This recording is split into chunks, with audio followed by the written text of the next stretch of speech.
makers of Ramsey Solutions. It's the Ramsey Show, where we help people build wealth, do work that they love, and create actual amazing relationships. George Camel, Ramsey personality, YouTube star of the George Camel Show, is my co-host today. It is book launch week for George. His new book, Breaking Free from Broke, is on the shelves. It came out officially yesterday, The Ultimate Guide to More Money and Less Stress. And George goes through with great research showing the villains that are out there and the people that are trying to keep you down. They're the man with the thumb on your neck, and you got the thumb off their neck. Absolutely. And it's been encouraging to see the feedback, Dave. One lady, this was a great message I got yesterday. I've been reading the ebook. We've been paying off the credit card in full monthly for years. But your chapter on how predatory the credit card companies are has changed that. We've switched to debit cards only. I felt like I needed a shower after reading the stats on who's paying interest and who's getting rewards. I don't want to be a part of that system anymore. Wow. That's what I was hoping for. A little social movement there. We are starting a movement where people are going, these companies are not my friend, and their marketing is so slick. I mean, how many people brag about their credit card rewards and how much they love their sentimental security blankie? And so that's just one of the many traps I uncover, and it's been great to see that kind of feedback. Yeah, you're getting people to get rid of their little plastic blankie. Yeah, and you've been doing it for years, Dave, getting them riled up with anger. I just do it with snark. We have different methodologies there. Snark is just passive-aggressive anger. That's right. Open phones at 888-825-5225 as we talk to you. Micah is in Washington, D.C. Hi, Micah. What's up? Hey, Dave. Hey, George. Thanks for taking my call. Sure. What's up? Hey, so a little bit about me. I'm 24. I'm currently debt-free. I make $80,000 a year. I am currently maxing out my 401k and IRA. I want to buy a car that costs $30,000. However, I don't want to get rid of my current car. It would just be a play car. It's a sports car. My question is I have $30,000 in cash that I'm prepared to pay for this car. I'm not sure if it's better to put this in a different sort of investment portfolio, or if it would be okay, to splurge and buy this car. Oh, I see. I thought you were calling the car an investment. My face was turning inside out. Okay. So what's the car? I'm a car guy. I love gears. So it's a Nissan 370Z. Oh, sweet. Nice car. Okay. And what year model? 2019. Okay. All right, cool. And what's the car you're currently driving worth? It's $13,000. Okay. All right. What's your income trajectory? When would you be making 90? Potentially maybe 5 years from now. Whoa. You're going to get a $10,000 raise over 5 years? Well, I'm projecting a promotion, and then how the military works when I move. Oh, and you're I get in the military. Okay. In my house. Correct. Okay. Now I understand. Okay. Yeah, that would be more reasonable in the military. Most people are going to make a lot more in 5 years than a $10,000 raise. I'm just telling. That's why I went. Right. Yeah. Okay. Well, I mean, here's the thing. I love cars. Okay, I drove here today in my Raptor. I love big engines. I like things that make noise. I'm redneck. I want a loud muffler. All that, right? But the stupid things go down in value like a rock. Right. That's where Chevy got that, like a rock. Okay? They go down in value. And that includes that sweet Nissan you're talking about, and that includes my sweet Raptor. They go down in value. So if you're going to build wealth, you have to keep as small an amount as possible going into things that go down in value. So consequently, we find millionaires driving very conservative used cars until they've got substantial money. And one of the guidelines that we've developed here is to not have more than half your annual income tied up in things that have motors and wheels. So adding up all of your little toys with motors and wheels, does it add up to more than half your annual income? Because if it does, you probably got too much in things going down in value while you're trying to build wealth. Does that make sense to you mathematically? Yeah, yes. It'd be like $45,000 total. Yeah, and you make 80, and so you're over half. Yeah. Yeah, okay. So sweet car, and you got the cash. If you do it, you can do it. I mean, you're going to afford it, obviously, but the warning is that you're putting money in the wrong places if you want to be wealthy. Got it. I mean, the way you know someone's going to stay middle class is when they have two very nice cars that are obvious $500, $600, $700 payments sitting in front of a middle class house. Exactly. 100% those people are going to stay middle class until they break that habit. It's just it's a huge indicator. Yeah, and the other thing to think about, Micah, is you got another set of insurance premiums to pay, more maintenance and repair. And so right now, as you're in the military, I don't know how much driving you're doing on these vehicles, but I would consider those. It's a toy. Because it is a toy. And so this is not going to crush you if you do it, but we're just saying it may not be the time. Yeah, I as much as I completely grasp what you're doing, and you know, that's a great car. I as the guy on the radio that tells you to do things to become wealthy, I'm going to tell you don't do it. I'm going to tell you wait till later when you've got more money and you're in a better financial position to do it. You've got the money to pay cash. If you do, it's not going to bankrupt you. That is not what we're saying. We're not being melodramatic. I just wanted, when I went broke, when I was younger, slightly older than you, I made the decision I'm going to do things that cause me not to be broke anymore. And I'm going to identify what broke people do. I'm not going to do that. I'm going to identify what rich people do, and I am going to do that. And you know, what we discover, Tom Stanley found it first in 1992 when he did a book called Millionaire Next Door. We discovered it again when we did the largest study of millionaires ever done in North America. 10,167 of them we interviewed. We did not find fancy cars. It was Honda, Toyota, 4-year-old used cars, nothing that's going to turn heads at the stoplight. Yeah, if they're millionaires. Now, if you're a billionaire, it's different. You can drive whatever you want to drive, right? But a billion is 1,000 million. It's a different thing. Scales. Yeah. Millionaires don't have that. They don't have jets. Millionaires don't have 7 cars. Millionaires don't, you know, that millionaires just have some money is all. And they have, generally speaking, conservative but reasonable lifestyles. And so we tell folks not to buy a brand new car until you have a net worth of $1 million. If you do have a car, you should sell it if it violates those things, and or if you can't get it and all your consumer debt paid off within 2 years because of the stupid car. And so if you got like a $50,000 car, you make $60,000 a year, you need to sell it, and you need to, you know, get rid of this $1,100 payment. It just choking you to death. It loses 60% of the value in 5 years, these new cars. It's brutal. We went through a period of time on this show about a decade ago where the answer to every question was sell the car. Sell the car. It was the sell the car show. It was people would call up and we'd go, hey, how you doing? Sell the car. And that was it. Amputate the Tahoe. Next caller. Amputate the Tahoe. That's Just don't tell people to sell their horse, Dave. I learned that the hard way. Yeah, you got the horse people don't like vehicle. George. They got on George. The equestrian community. They're no fans of mine. Equestrian community. There we go. No, it was the horse people. This is the Ramsey Show.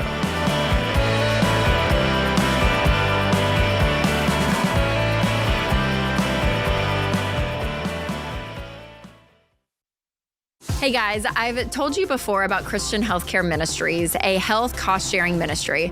But listen to Jenna, a CHM member. She says, one of my biggest concerns about entrepreneurship and motherhood was figuring out how to take care of our health expenses. But we have found a solution that works for us in an incredible way. She loves that with CHM, she can help other families who need it and receive help back when her own family has an eligible medical event. CHM has been a godsend for Jenna. That's her CHM story, and it could be yours. Learn more and join at chministries.org/budget.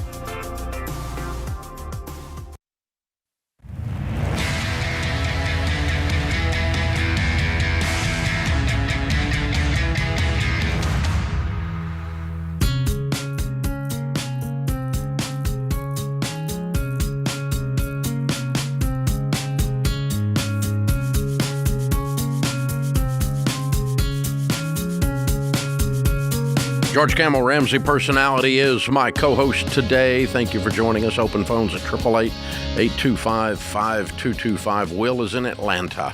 Hi, Will. How are you? Good. How are you, Dave? Better than I deserve. What's up? I About 2 months ago, my grandmother passed away, and I received about a $1.1 million inheritance. Wow. I'm sorry for your loss, and thrilled for your blessing. What a wonderful thing she did. That's amazing. You're the only grandkid? No, I'm one of 2 grandkids. Each of you got 1.1? Yes. Way to go, Granny. Wow. But my question today was, how do I make? I'm 23 years old. I was just calling to find out, how do I make the absolute most of this? So this is a little bit intimidating to you. Yes, extremely. Good.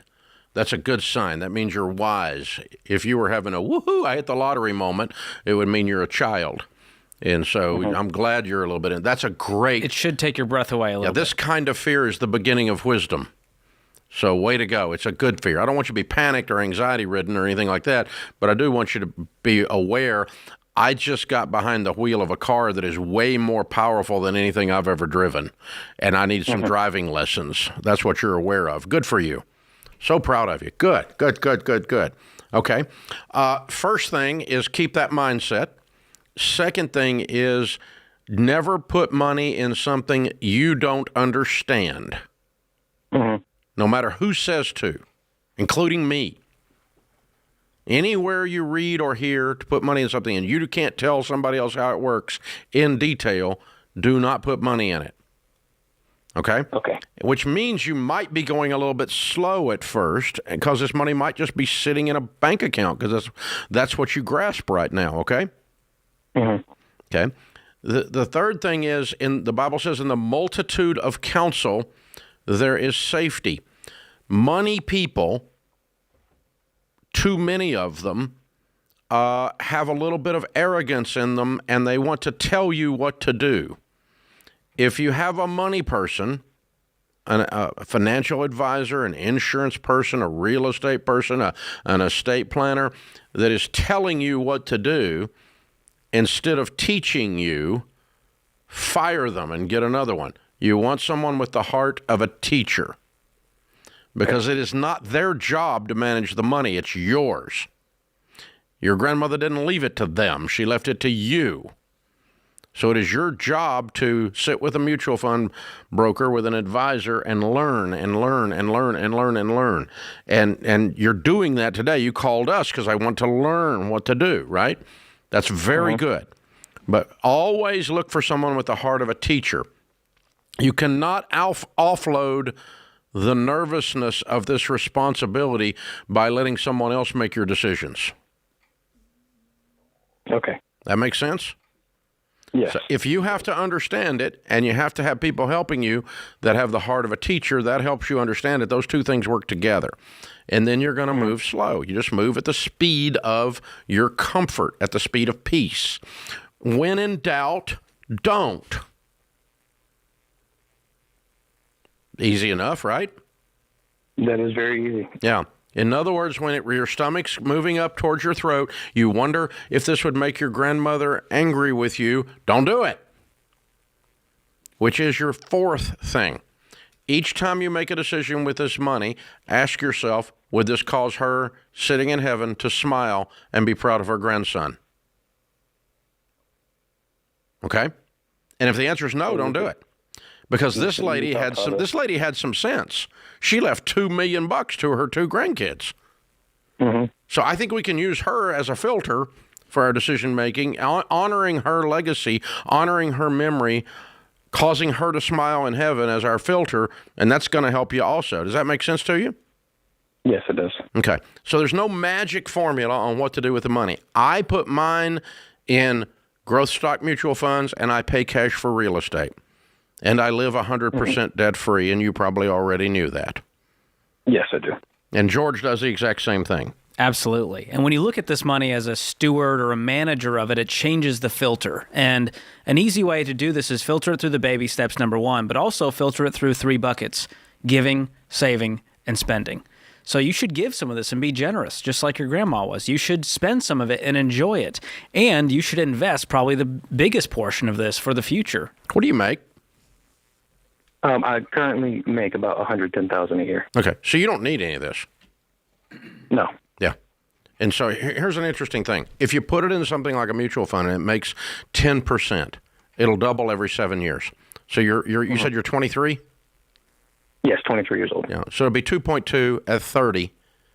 At 37, it'll be 4.4. At 44, it'll be 8.8. It'll be 16 million when you're 50. If you just don't touch it and invest it and it makes 10%. Yeah. Currently, mind-blowing. I didn't get it like wired to my bank account. It just got transferred into one of the financial institutions that she was associated with. But currently it's split up. About $350,000 is in personal stock choices and CDs, and then $750,000 is in a managed stock account. Okay. Well, I don't play single stocks, so I probably wouldn't do that because there's more risk. But I want you to get in there and start figuring it out. And again, there's nothing to panic about, but feeling the weight of this as a responsibility to manage is a proper philosophical, spiritual stance for you. If you do that, it'll cause your decision-making to be different than just some little kid who got some money and blows it all by the time he's 26. Yeah. Okay? Because you're not. You're already more manly than that, I can tell. Very wise. Yeah, very well done. So Man. I don't know if he said it, but no debt, emergency fund in place. That's a good spot to be investing and to buy a property with cash, a reasonable property, enjoy some of it, and then the rest I'd be investing either in more real estate if he's comfortable or just putting it in some good mutual funds. Just take your time. Just take your time. No rush. Yeah, very, very calm. Well, good question, man. So put good people in your corner that have the heart of a teacher. They'll help you. If you want to know about the investing the way we do it and the way I personally do it and get someone with the heart of a teacher, click SmartVestor at RamseySolutions.com. You'll find a SmartVestor Pro or 2 or 3 in your area. There are people that have the heart of a teacher and know the way Ramsey does it. And they can walk you through that and teach you what you're doing.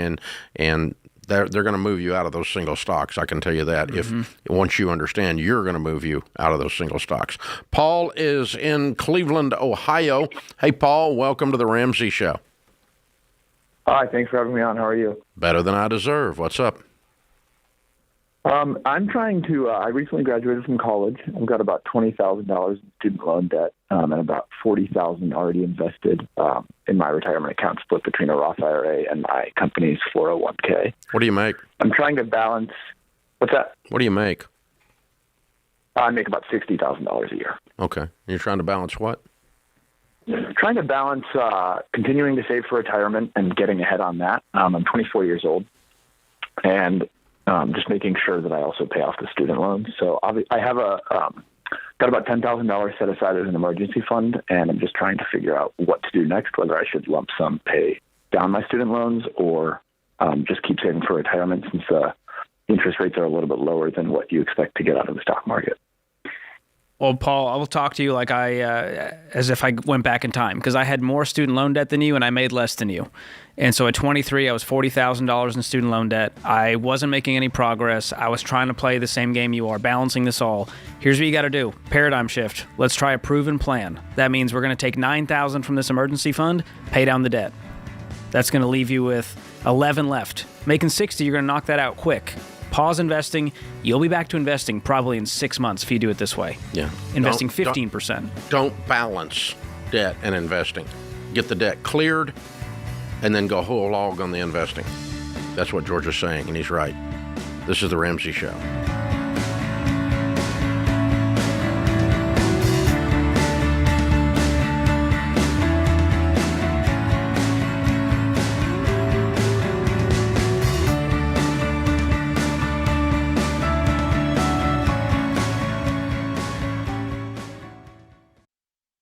Hey, folks, you know that sinking feeling when you make an offer on a house you love and then you hear there's another offer? You need the Churchill Mortgage Home Buyer Edge. Super fast pre-approval and a secured interest rate. Plus a $5,000 seller guarantee gives your offer the best chance of being accepted. The Home Buyer Edge from Churchill gives you an advantage over those other guys. Go to churchillmortgage.com today to learn more.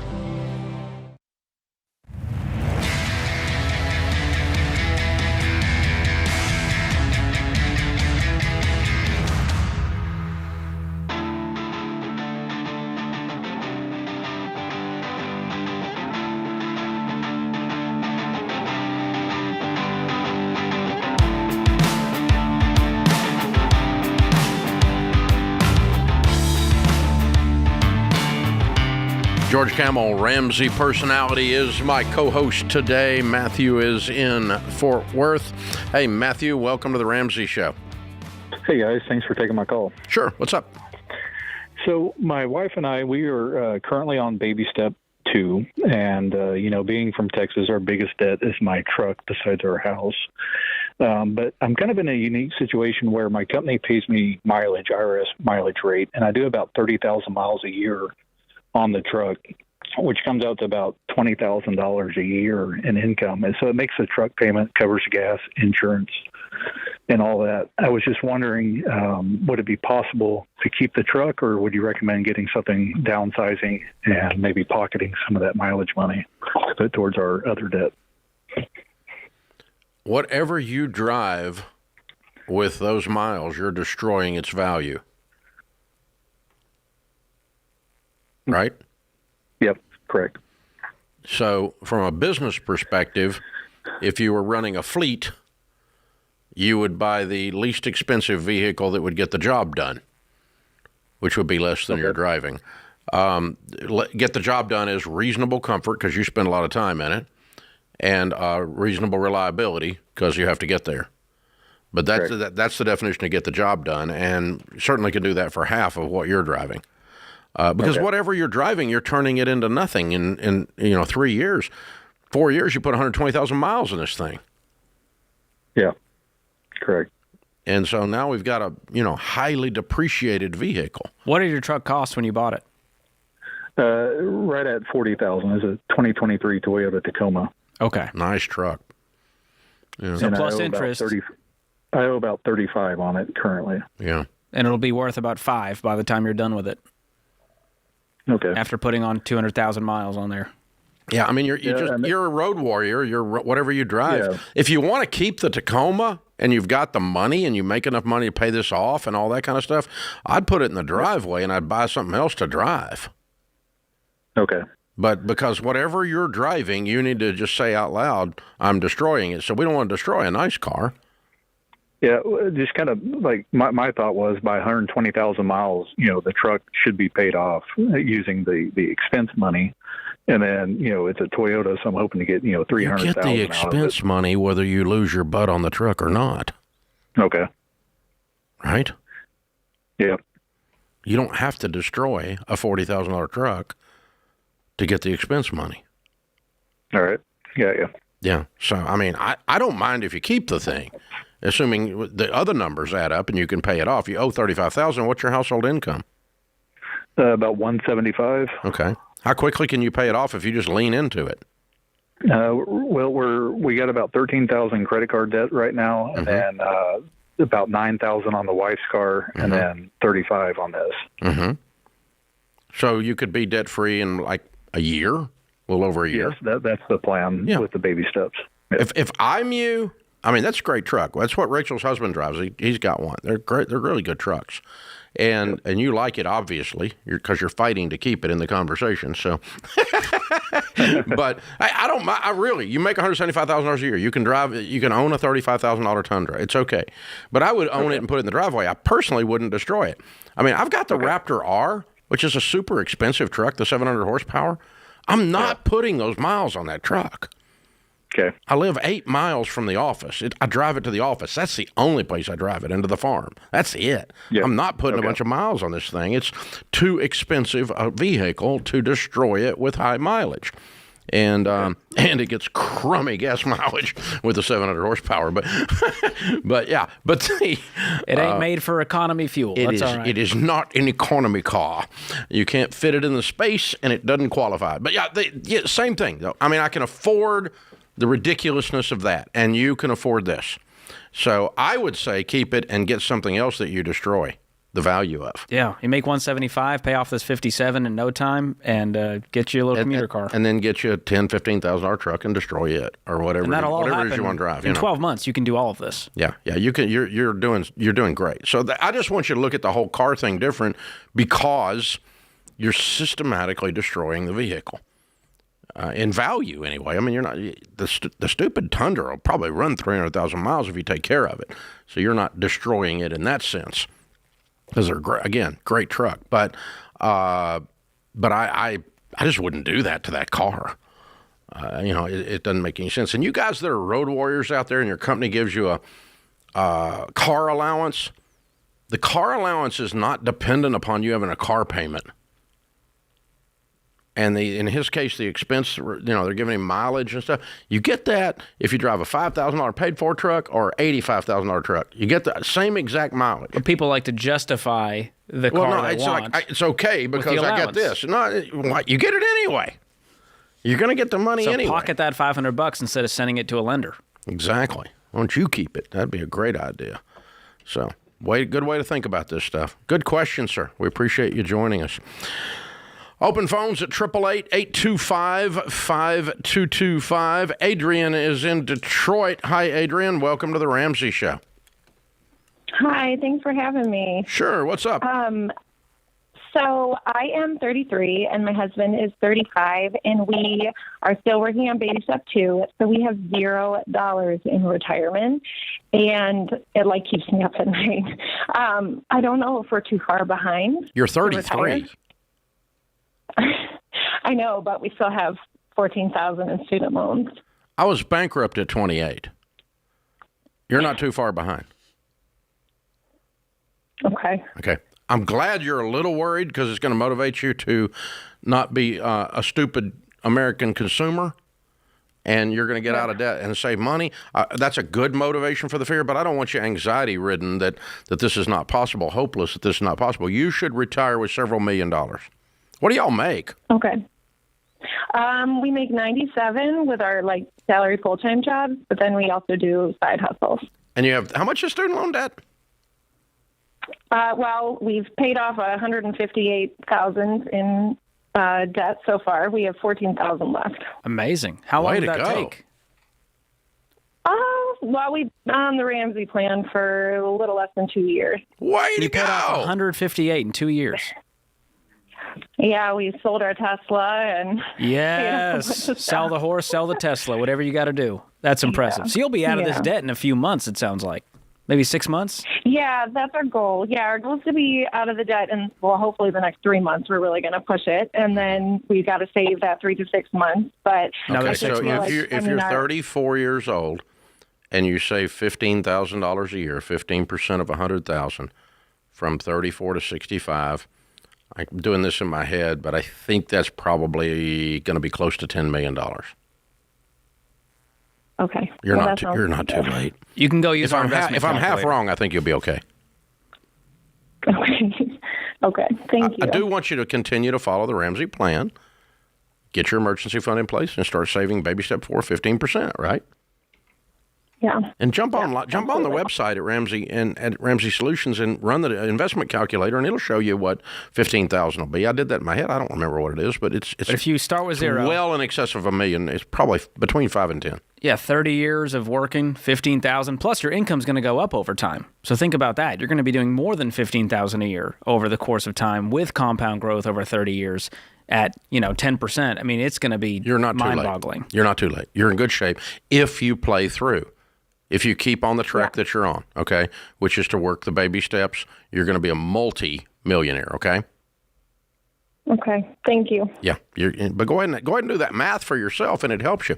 So a good one to remember that's easy is age 25 to age 65. Now she's going to be 35 where she starts, but age 25 to age 65, $100 a month. $1,200 a year. That's nothing. $100 a month. from 25 to 65 in a good growth stock mutual funds, $1,176,000. Wow. So you're a millionaire at retirement. And that's some weak savings rate. And so you think about the average income, 15%. Oh, my goodness. Yeah, it's unbelievably weak. Yeah, exponential. If you follow our stuff, we're saving $15,000, not $1,200. That changes the numbers. See how I did that? That's how I did that. This is the Ramsey Show.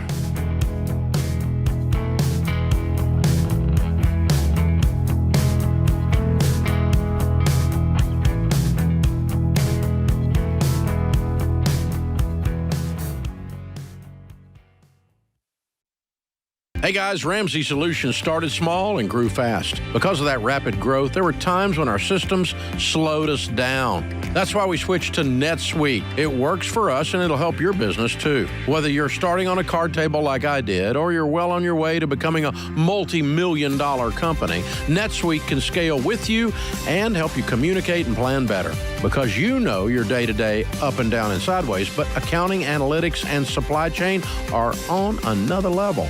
So maybe you're just not tech savvy. That can be okay. NetSuite will help at your speed and whatever your situation. More than 37,000 companies use NetSuite to know their numbers and their business better.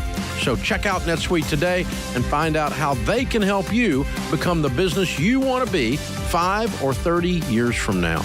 And right now, you can download NetSuite's free KPI checklist designed to give you consistently excellent performance at netsuite.com/Ramsey. That's netsuite.com/Ramsey.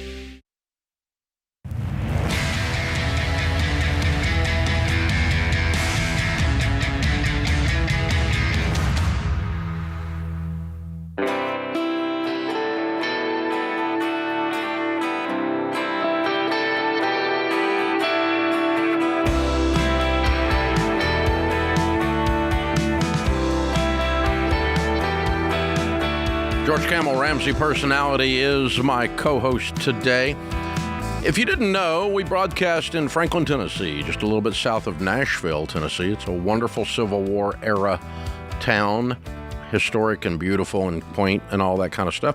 We're a little bit south, about an exit down, and folks come over to the Ramsey campus all the time. We've got a big lobby to welcome guests.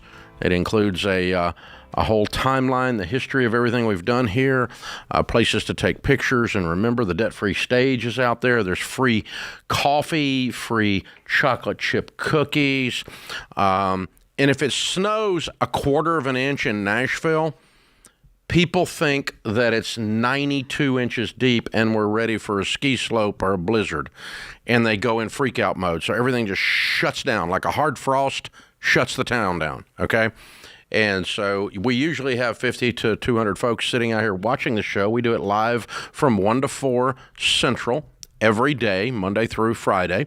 And we always have folks dropping by for the free coffee, cookies, and to watch the show. And in the afternoons, we love having you. Thank you for doing that. Because of the snow, we've got just a few folks out here, about 30 or 40 or so. And Kat that runs the lobby just announced to George that we're going to give all of you guys visiting George's brand new book, Breaking Free from Broke, just as a gift, just to say thanks for coming out in the snow, the frost, whatever this was. And that's our gift to you. I said, can we do that? She said, yeah, we can do whatever we want. We own the place. It's amazing. Yeah, let's do this. Well, we can do whatever we want. We're Kat. She's in charge. That's right. So, that's so fun. Also, we had the Navy recruiting team drop by. What an honor to meet them. They're big sponsors of our high school curriculum in a bunch of high schools around America. Thank you to the Navy, and thank you to you guys. We appreciate you. Appreciate everything you do. It's absolutely incredible. And a lot of students in America get the high school curriculum because of you guys, and we appreciate you.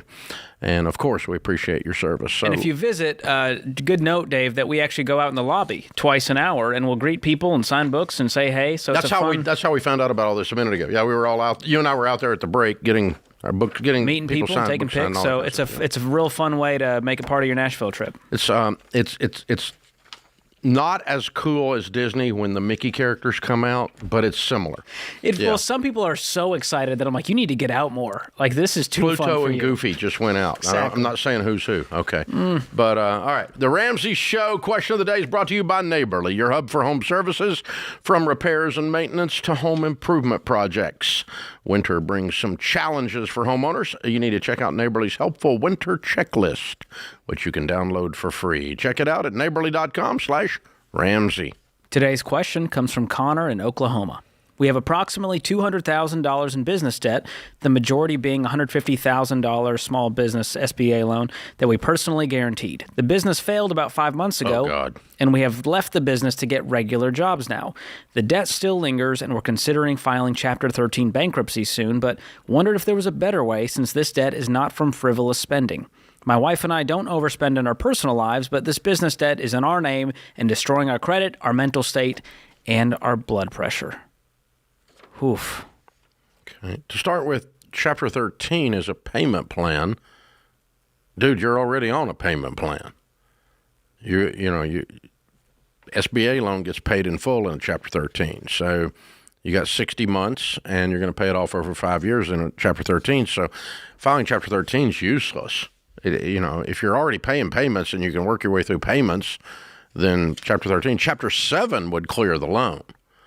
Except for the fact they probably took a lien on your house, and they're probably going to take your house if you do that.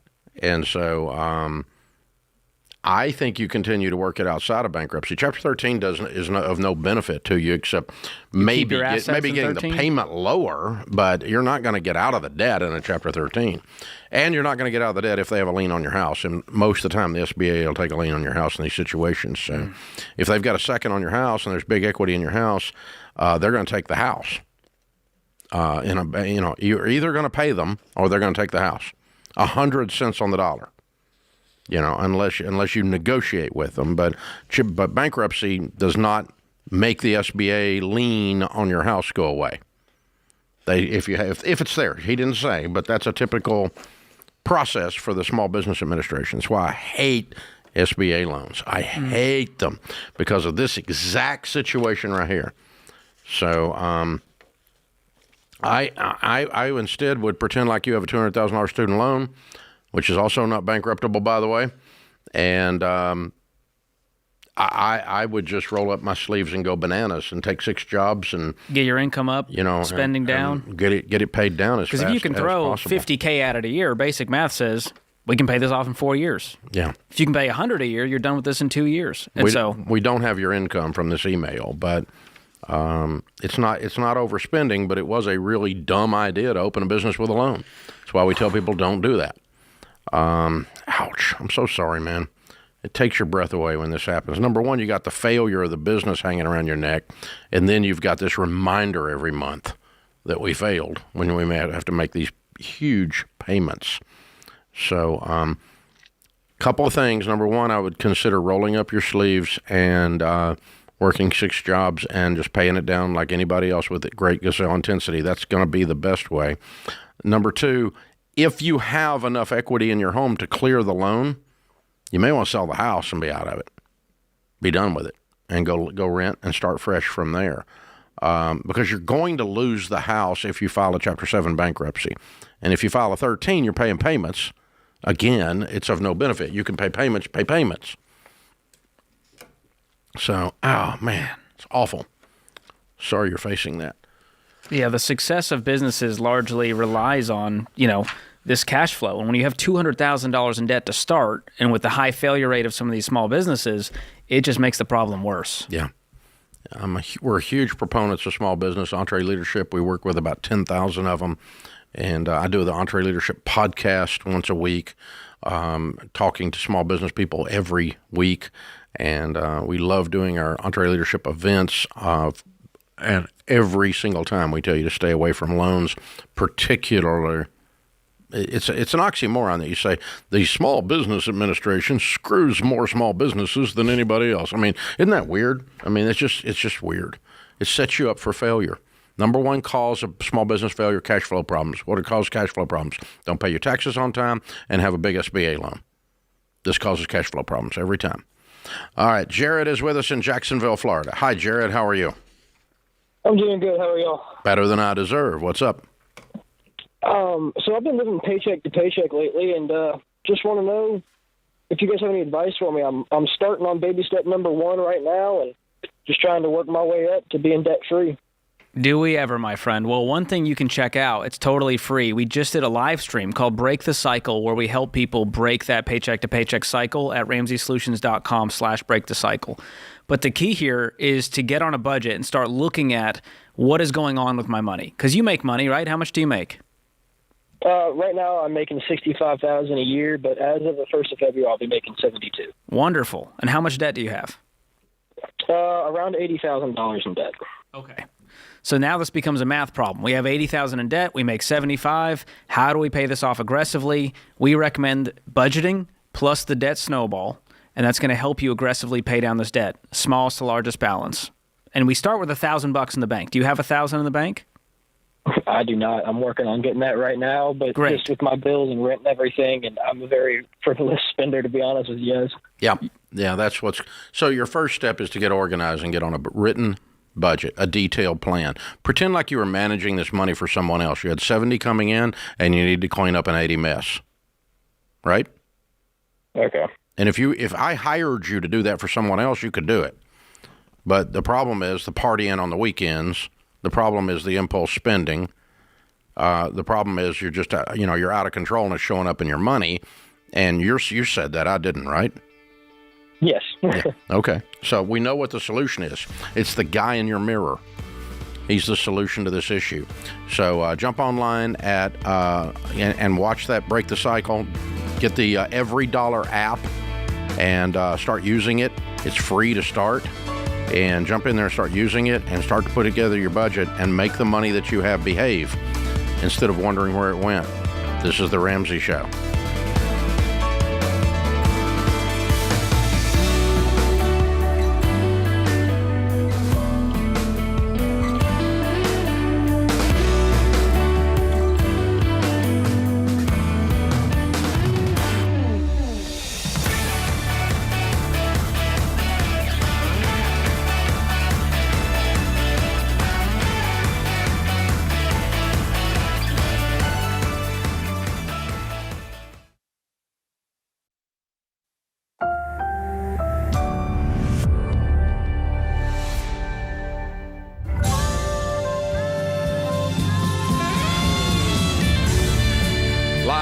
From the headquarters of Ramsey Solutions, it's The Ramsey Show, where we help people build wealth, do work that they love, and create actual amazing relationships. George Camel, Ramsey personality, YouTube host, and author of the brand new book, Breaking Free from Broke, is my co-host today. Open phones at 888-825-5225. That's 888-825-5225. A lot of you calling in the last several days have been brand new to this whole Ramsey thing, the stuff that we teach. And so it probably is a good idea, I just decided this, for George and I to spend a segment outlining some of the basics. Number one, when I was 28 years old, I'm 63 now. So when I was 28 years old, I filed bankruptcy because I'd gone into too much debt. I lost everything, and I got the opportunity to start over. I went on a quest to learn how money really works because at that point I had a finance degree and several other letters and licenses after my name that said I was supposed to know something about money, but I was broke. So obviously what I learned was wrong. And I discovered this thing from rich old people called common sense. And it also lined up with what the Bible says about money. Get out of debt. Live on less than you make. Have a written plan called a budget. Invest and save. Be generous. And we've capsulized that into live like no one else so that later you can live and give like no one else. And then we started teaching people what order to do these things in because all these questions came up about insurance and retirement and kids' college. And we put together a process called the Baby Steps, and it became a 10 million copy book called The Total Money Makeover, teaching people how to do the baby steps. Also, about 11 million people now have been through Financial Peace University, the class that we teach. All of these things outline what we, the Ramsey personalities, call the Ramsey way, which is now a proven plan to become wealthy, not only get out of debt, but to become wealthy. It is the fastest, right way to build wealth. So, George, let's unpack the baby steps. Absolutely. So it's 7 steps in a very particular order, and they have to be done in this order with intentionality and intensity. So baby step 1 is a $1,000 starter emergency fund. This is a small buffer between you and life as you begin to pay off debt, which is baby step 2. Pay off all consumer debt except the mortgage using the debt snowball method. That means smallest to largest balance. We're ignoring the interest rate. We are focused on behavioral momentum and progress here. And you roll the payment into the next one and into the next one as you knock the small ones out, and you're debt-free, an average on 18 to 24 months, people following the plan. Once you have no debt, now we can get that starter emergency fund beefed up to a fully funded emergency fund of 3 to 6 months of expenses, not income. And most people do that in 6 to 12 months. Once we have no debt and a pile of money to protect us from life's emergencies, a rainy day fund, now we move on to investing. What's interesting is baby steps 4, 5, 6 are done simultaneously, but in order. So you're going to start by investing 15% of your household income into retirement, 401ks, IRAs. Once you have that plate spinning, you got 15%, start funding the kids' college. And that looks different for everyone. And once you have some money going to the college fund, now we can start aggressively attacking that mortgage and pay the mortgage off early. And that takes you to step 7, which is build wealth and give. And when you don't have any payments in the world, it's amazing. No house payment, no car payment, no student loan that's been around so long you think it's a pet. MasterCard is no longer your master. You haven't discovered bondage or American distress. Instead, you're free, and you now have control of your most powerful wealth-building tool, which is your income. And the steps 1 through 3, the starter emergency fund, getting out of debt except the house, and a fully funded emergency fund are done with great intensity. If your broke friends aren't making fun of you, you're not doing it right. If broke people make fun of you, if fat people make fun of your diet, you're doing it right. Think about it. You're going to eat that. You're just going to, So there you go. So that's the thing. Now, with great intensity, you're not going out to eat. You're eating at home. It's cheaper, and it's better for you. You're not going on vacation. You're broke. Broke people don't need to go on vacation. So you're getting out of debt. You list your debts smallest to largest, and you attack them with a vengeance. We call it gazelle intensity, after the gazelle running from the cheetah. He's running for his freaking life. So act like it. Otherwise, you work your whole life and you make more money than 90% of the people on the planet make, and you retire broke and hope the government, which is well known for its ability to handle money, will take care of you. That's a stupid butt plan. You're going to count on social insecurity? No, you're not. Don't do that. Then when you get those 3 things out of the way, think about it. What if you had no payments but a house payment and $15,000 cash in the bank? Well, you'd be in the top 4 or 5% of Americans, for one thing. You could breathe. Can you breathe that in? Just a little peace right there. Financial peace, 2 words that don't go together, like airline service, right? Come on. List it out there. Now, then you start doing, as George said, 4, 5, and 6 simultaneously, retirement, kids' college, and paying off the house with other money we can find. You're going to do that not with intensity, but with intentionality. We're going to get off the gazelle thing. We actually can go out to eat, buy a couch. We can go on vacation again. Upgrade the car in cash. Got to upgrade the car because you're probably driving a hoopty at this point because we got rid of the stupid $85,000 car. Have you lost your mind and wondering why you're broke? See, this is what we do. It's grandma's common sense. If you can't pay for it, you don't buy it for the rest of your life because you will destroy your most powerful wealth-building tool, which is your income. Shut up. Be a grown-up. No whining allowed. Suck it up, Buttercup. That's the Ramsey plan. That's it. It's that simple and it's that hard. And people think, Dave, well, this is going to take me 30 years. No. People on average, baby steps 1 through 3, to get out of debt and have the emergency fund, you're talking 2.5 to 3 years. Even paying off the house. The people following the baby steps, they pay off their house on average in 7 years. Exactly. And typically they are millionaires easily within the first decade. That's from the time amazing they to start think this about. stuff. So how old are you? I'm 34 now. And Took me 10 you're a years. millionaire, debt-free house and everything. And I started this plan when $40,000 in consumer debt. And you were how old? 23 years old. Okay, so 11 years from then to today. Yeah. And actually at about 10 years, you were there. And yes, you were working here, but no, he didn't make that much. I don't pay that well. No, I'm kidding. I'm a W-2 employee. I'm not some entrepreneur side hustler guy. Everyone thinks you have to have some kind of weird hustle to make You cannot out-earn your stupidity.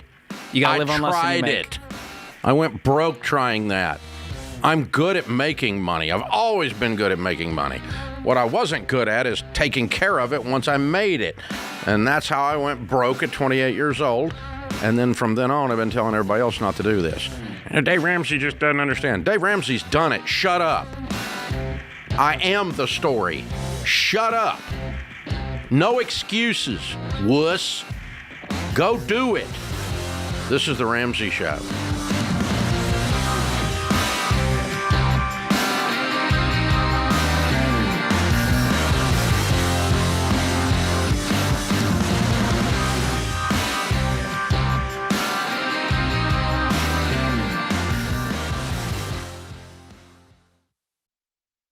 If you're like most people, your home is your most valuable asset. And when you want to make improvements, it can feel like everything costs too much or takes too long. But something as simple as custom window coverings from Blinds.com can completely change your space and add value to your home. We've recommended Blinds.com for over a decade, so you know you can trust them. From blinds, drapes, and shutters to motorized shades, they make it easy and affordable to upgrade your entire home, and their team is ready to help with everything from design consultation to measuring and installation. Plus, there are never any misleading quotes or hidden fees. Everything's backed by their 100% satisfaction guarantee, and shipping is always free. See why Blinds.com is the #1 online retailer of custom window coverings. Go to Blinds.com and save up to 35% off everything site-wide. That's Blinds.com to learn more.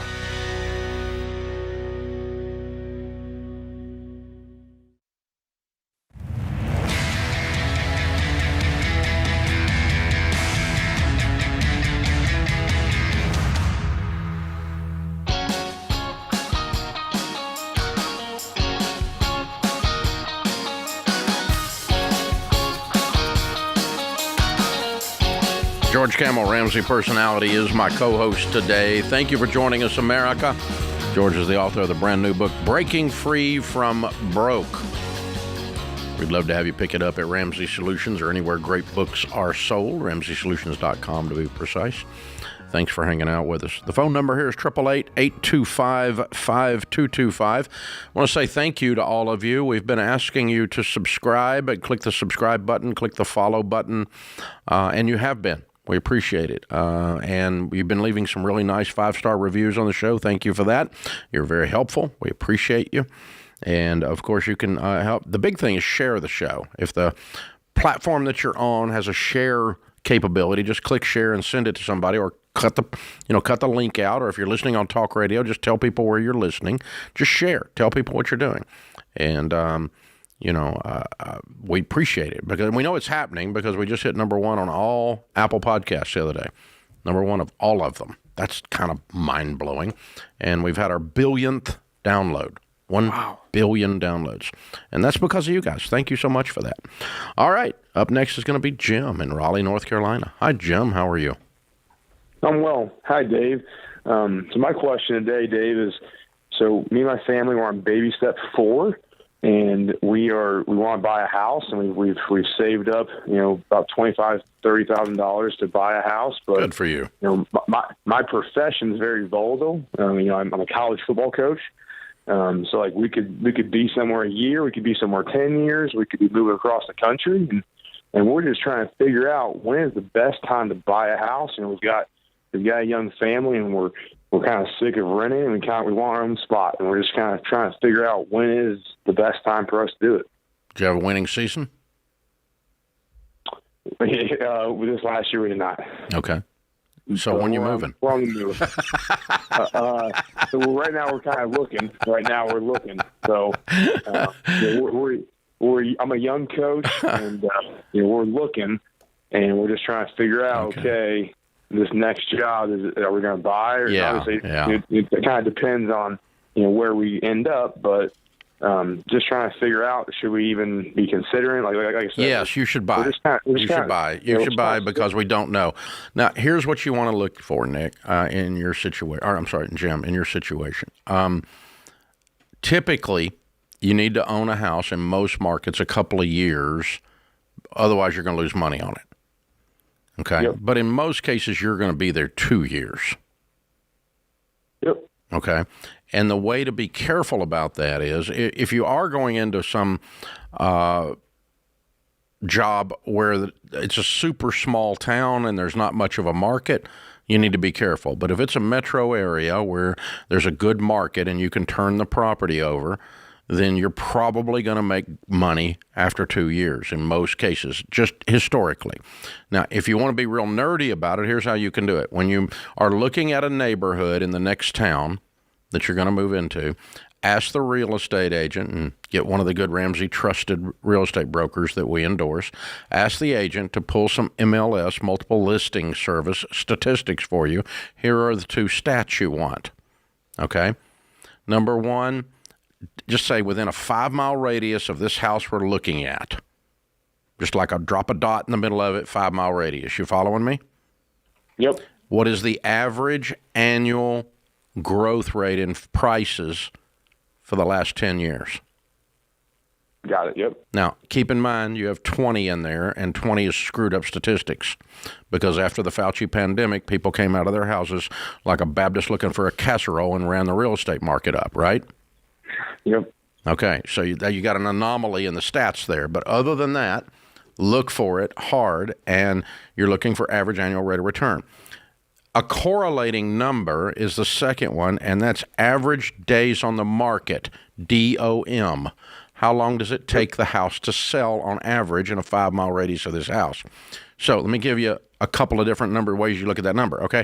If it comes back, the average annual rate of return on the house is 2%, and the days on the market are 270, 9 months, you're going to lose your butt. Don't buy.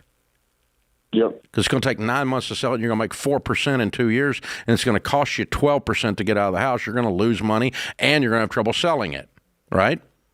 The other end of the spectrum, that'd be a slow, draggy market. The other end of the spectrum would be average days on the market, 7 days, and the appreciation rate is 10% a year. You're going to make 20% in 2 years, and you can dump the thing in a heartbeat. Yeah, you buy there. Got it. You see how I'm doing these stats? So, and you'll find them running together. Okay, you don't have long days on the market and high appreciation rates. That's very unusual. Yep, so they go together. It's usually an active market, and you've got good appreciation rates. So, but if you're moving, we talk to the military guys about this too. If you're in the military, don't buy a house because they move your butt every 2 years, unless you move into a metro area. But if you move in one of these podunk military towns, where the whole economy is the military, all you've got is a bunch of houses on the market all the time from the last goobers that moved in there and bought a house.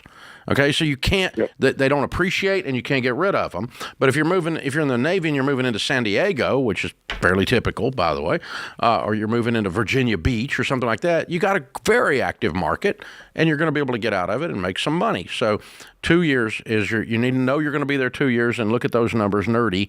And yes, you should buy. Because you might have a 17-year run. Saban did. You never know. Dream big. And the last thing, Dave, that you've talked about before is not overbuying in the neighborhood. Yeah, don't buy the top of the market. Buy middle to bottom of the market in that neighborhood. So if the houses on that street most of them are $350,000, don't buy the $450,000 one.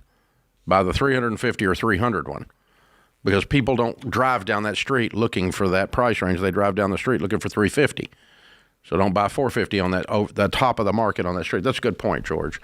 So, and use other common sense things like, is the house ugly when you stand in front of it? You can't get over ugly. Ugly is to the bone, man. So you can't get over it. If it's just your standard has no curb appeal and you're getting a deal, when you sell it, you're going to give it a deal because it's got no curb appeal. It's ugly. Make it pretty, stage it nicely. There are houses out there that are, trust me, are ugly. And but I have overlooked them in the name of price sometimes, and it's bit me in the butt, so I don't do it anymore. I buy stuff that's pretty or can be pretty when I dress it up a little bit. Well, sometimes it's, we can swap the carpet and the paint. Yeah. That's an easy fix. Yeah, but if you put lipstick on a pig, it's still a pig. Yeah. Yeah. So there you go. Good question. I like your question. And yeah, I think you're gonna buy and you're gonna be fine, and you're gonna end up, you are gonna move. It's the nature of your business. I got football coaches in our family, and you are gonna move. It's part of it. But hopefully you got runs that are longer than 2 years, and you're in good, solid markets where you can make some money. Maybe if he buys, he'll be more incentivized to be a better coach and more wins. Is that how that works? No, I think he's going to be a good coach. He's a great coach. He's listening to the Ramsey Show. That tells me he's a wise man. There you go. He's a great coach. What do you mean? Yeah, I mean, you don't become a better coach because you buy a house. That just makes you more stuck. That's true. And the other thing somebody may come along and want to pay you double. And you want to leave. Oh, but you're tied with this asset. So there you go. It's not as easy to just up and leave. Yeah, you got to buy my house and buy out my contract in order to get me. Then you got two problems, right? So, I don't think I could coach Little League at this point, Dave. Have you ever done some coaching? Not been paid. No, I just avoided the parent. Ministry time. Yeah, when Daniel was playing ice hockey, and he's a little bitty guy. We coached from 4 years old till 13. At 13, the mouth kicked in, and I quit. Ooh. So I can't do mouth, and I would get put in jail these days. So I think this could be like a Netflix series. It's a hockey coach. I mean, I got a stick in my hand. You're not going to do this. So it's like, no. America needs to see Dave Ramsey coaching Little League. No, it's not a good idea. I was sweet to the kids. I just don't. The helicopter parents are morons. You're yelling at the parents, not the kids at that point. I sit down with them at the first of every year. Listen, I'm doing this for free so I can hang out with my son. If you want to take over at any time, you can.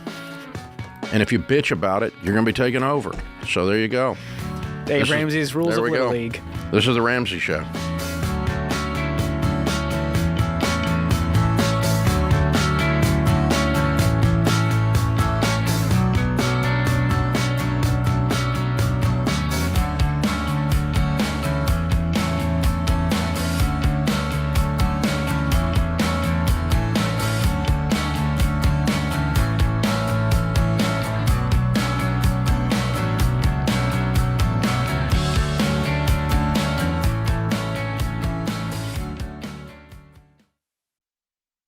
Hey, if you're in over your head with student loans and tired of getting calls from collection agencies, if private student loan debt is taking away your financial peace and you don't see any way out, you need Y Refi. They're not a debt settlement company, and they're not connected to a bank. Y Refi refinances defaulted private student loans that other places won't touch and gives you a custom loan built for you based on your ability to pay. So when you refinance your private student loan debt with Y Refi, you'll have a payment you can afford with a low fixed interest rate you couldn't get anywhere else to help you stick to your budget and work the debt snowball. And you can save thousands of dollars. To learn more about this custom refinancing option and a lump sum payoff option you could qualify for after 24 months, call 844-2-RAMSEY or go to yrefi.com/Ramsey.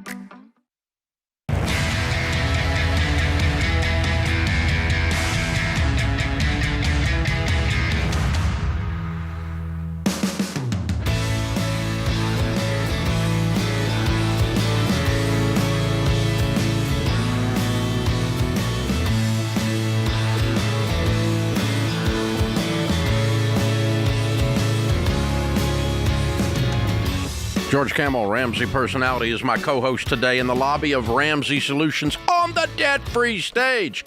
Seth and Sierra? Yes. Sierra are with us. I want to make sure I pronounced your name right. Welcome, you guys. Good to have you. Where do you live? Clarksville, Tennessee. Welcome. Just up the road. You had to slip and slide a little to get down here. Yes, sir, we did. All right.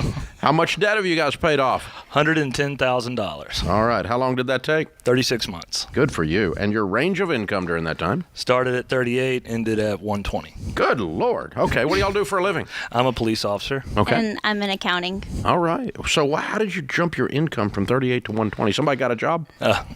You. I got a job. Okay. I lost my job because of COVID, and then I became a leasing agent at our apartment complex. I did that for 2 years, and then I got an accounting job, and then that was the last hole for our debt-free. So I've been in that job for almost 2 years to January. So. Cool. But between the two of us, we had 5 jobs. Yeah. Oh, okay. I got 2 other jobs, and she got 2 jobs. Wow. Getting it. What kind of debt was the $110,000?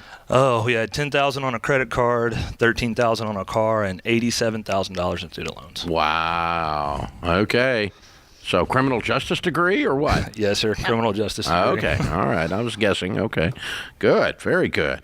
So what happened 36 months ago? You said 3 years ago this has got to change. Yes, sir. Coming out the backside of the pandemic, right? In short, that's what happened. The pandemic hit, and we were doing a lot better off than a lot of other people. I mean, we had money in the savings account, but we just a whole lot of normal.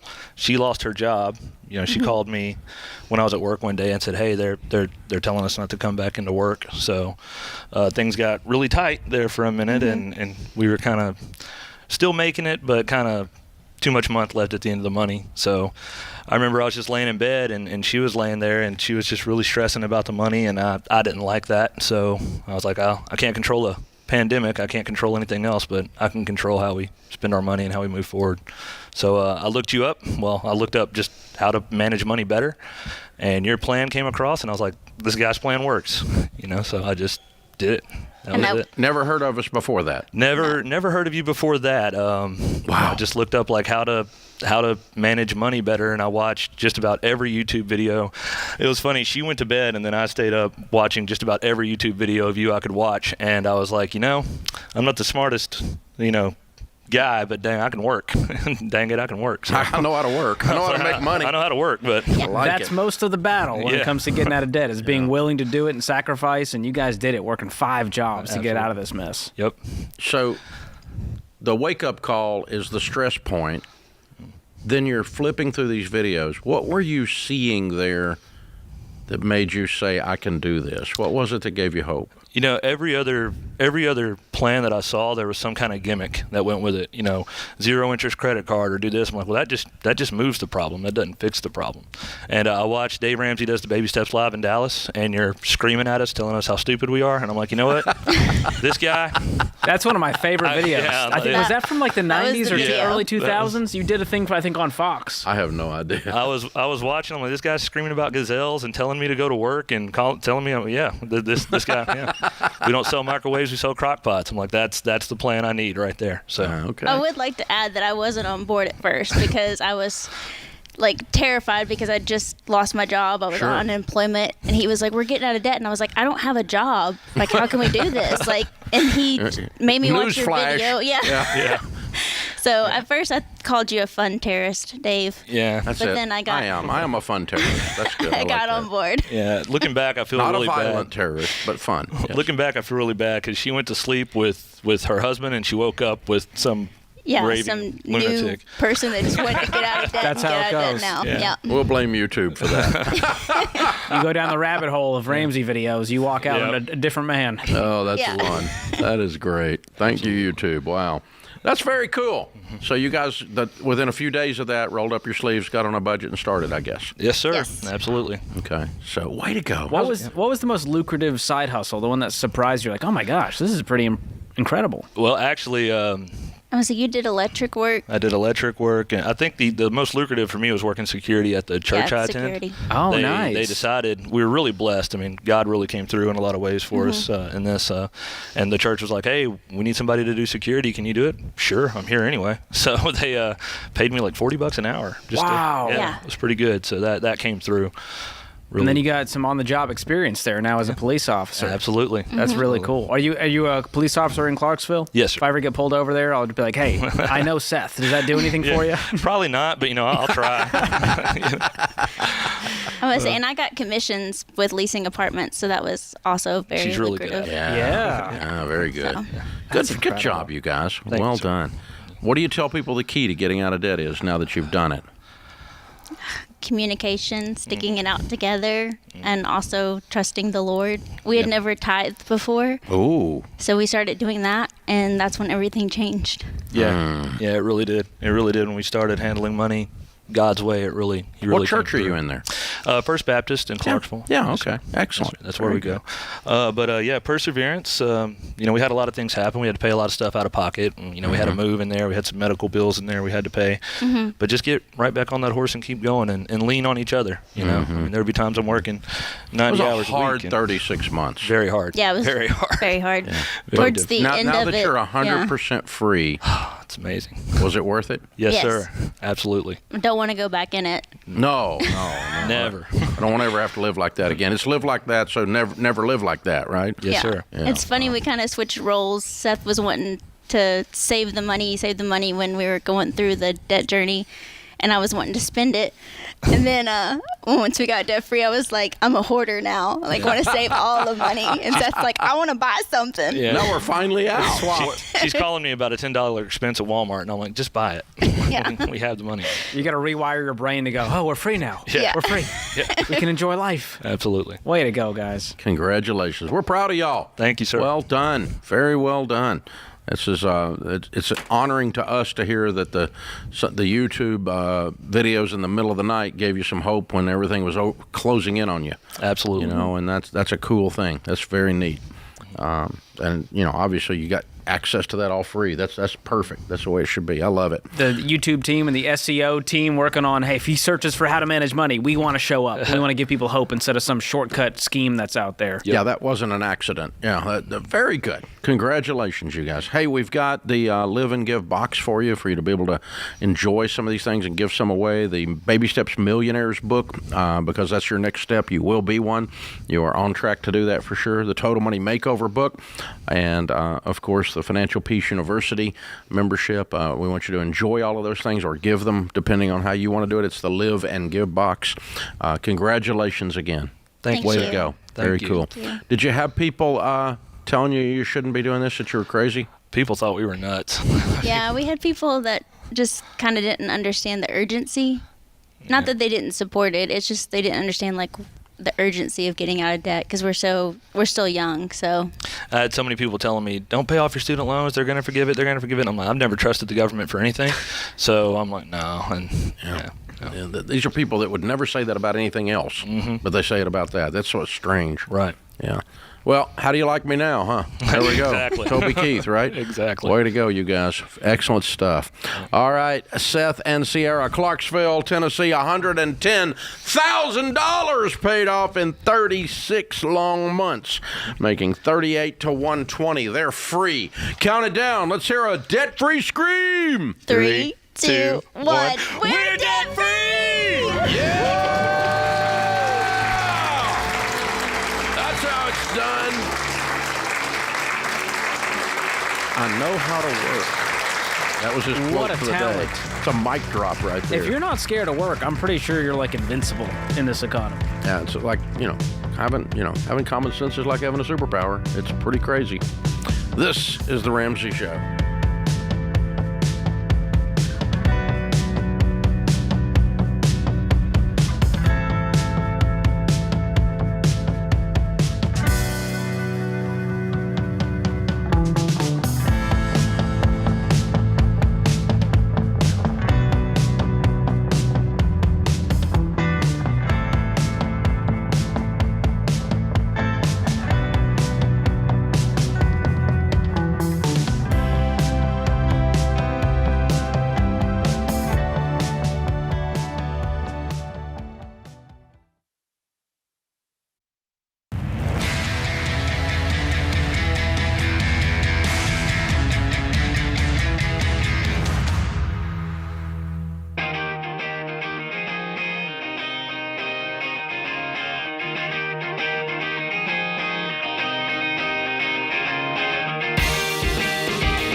George Camel, Ramsey personality, author of the brand new book, Breaking Free from Broke, is my co-host today. Thanks for hanging out with us, America. It's book launch week for George. We're all really excited about this book. It is selling like crazy. You guys, it's going to be a great help to you. We're just pumped for you. Jacob is with us in Macon, Georgia. Hi, Jacob. Welcome to the Ramsey Show. Hey, Dave. How you doing? Better than I deserve. What's up? Well, I went a little bit crazy last year. Me and my wife jumped on a journey to pay down as much debt as possible. We paid off $240,000 last year. Way to go. But I also spent everything I had in my savings, everything that we had made together. I mean, I unloaded just about everything into it. We still got $14,000, between savings and checkings. I got $5,000 in cash. But I need a tractor to be able to take care of my property. And I know that you are 100% against, any kind of financing, but a new tractor these days between, 50 and 60,000 to be able to have the right size to do, my property. So I don't know, is financing okay, especially at 0% for 60 months, or? Yeah, so you went crazy getting out of debt, and you know that we tell people not to borrow money, and you called here wanting to finance a tractor. I just don't know. Like I said, I think I kind of put myself into a boat. My property's going to end up taking over. What do you make a year? Last year we made $210,000. I am laid off from my job, and so I'm, going off of my wife's income at the moment, and she's a women's health nurse practitioner. So what does she make? 120. Okay, and so when are you going back to work? We're not sure yet. No, I mean, you're not looking for another job? You're waiting on them? We kind of are making a decision at the moment as to whether I'm going to be a stay-at-home dad to homeschool our two girls, because we're not exactly too fond of the school systems. So we're kind of in between at this point. We're both talking about, getting some cattle and, just making some money off of the farm since we've already got the property. How much acreage do you have? 42.5 acres. Okay. Does not take a $62,000 tractor to take care of 42 acres, dude. Seriously. It's not that big a spread. Okay. You know that. And you can't afford it. You don't have the money. So, and you're not making a living on the 42 acres. You may have a few cattle, but you don't even need a tractor for cattle. Have somebody run a bush hog over there every so often or something maybe, but especially if you're going to decide to stay at home and cut your income almost in half. Right. Why don't you go back to your to your old career, even if it's not with the company that laid you off? Kind of as much as I'd like to, we're looking at the well-being of taking care of our children. What were they doing while you were working? Well, me and my wife are 4 states away from each other, and you're 4 states away from each other. Well, that's an interesting piece of information halfway through the conversation. We did something crazy. We went all out to pay off as much debt as humanly possible, to where we paid down the house halfway, and all other debt is gone. So you're there. Where is she? She's in Georgia. We're both in Georgia now. She's back to Macon. Yes, that's where she's been. I went to Ohio to work construction. Oh, I see. And that's what you got laid off from? Yes, sir. I see. Okay. So not only do you not want to be you're not only worried about the kids in school, but you're also worried about being away from your family all the time. That's fair. That's a lot better plan. Okay. Yeah. I mean, you could, but you might not make as much as you used to make if you work construction in your area, right? Yes, sir. It'd be cut down to between 50 the $60,000. Yeah. So what do you owe on your? What do you? How much? The only debt you have left is your property. Yes, sir. We owe $260,000. Wow. So you paid off other stuff then, not that. The house was almost $500,000, and then I paid off her car also, and then my other house in Kentucky is paid off. What's the house in Kentucky? It's one that I bought while I was going to school. It was something I bought online. What's it worth? I did $200 to $220. Sell it and pay off your house and buy a tractor. Why do you have a house in Kentucky? You didn't set out to do that. You ended up with it from back in the day. If you didn't own it right now, you wouldn't write a check for $200,000 to buy a house in Kentucky, Tennessee, or Arkansas. Right. It's very random in your life now. I understand how you got there, but I would sell it and pay off your mortgage and use your fabulous fact that you have no payments in the world to save up and pay cash for a used tractor. Not 60, maybe 30, but pay for it. Okay. Oh, the house. Why do you want to hang on to this house? You're not going to do that, are you? No, I've got some attachment. We've talked about for the last year to sell it. I've got $130,000 to $150,000 equity in it. Who cares? Sell it. Do you care more about your kids or this random house? Why? What are you attached to a house in Kentucky for? I had it for going to Bible college. Who cares? Jesus didn't live there. Take a picture and put it on the wall. Right. Yeah, I mean it's not an heirloom. It's a house. It's not your great grandfather's Bible. It's a house. I mean, dude, really? Okay, I don't think I can help you, man. But that's what I would do if I woke up in your shoes. I would sell the house in Kentucky, and I would solve a lot of my problems by doing that and get the house that you're living in paid off. I think I heard you could pay it off. I thought it was paid for, and then I thought he said he owed $130, so now I'm confused. But I kept learning new facts along the way. This whole thing unfolded. But you kept saying, we keep doing, we did this crazy thing, Call was an accordion, but I think the craziest thing is to keep this house when you have this dream to run this property and homeschool the kids, and yet you're hanging on to this property that could get you free. You got too many conflicting priorities. And so we need to decide what it is we really want in this life and give up a bunch of the other stuff to get what you really want. And if you really want to be home with the kids, great. If that's really what's driving this, I think you really want to be off the road. And I think you want to play gentleman farmer. That's what I think. And I think you're blaming your kids. So I'm going to be real hard on you now.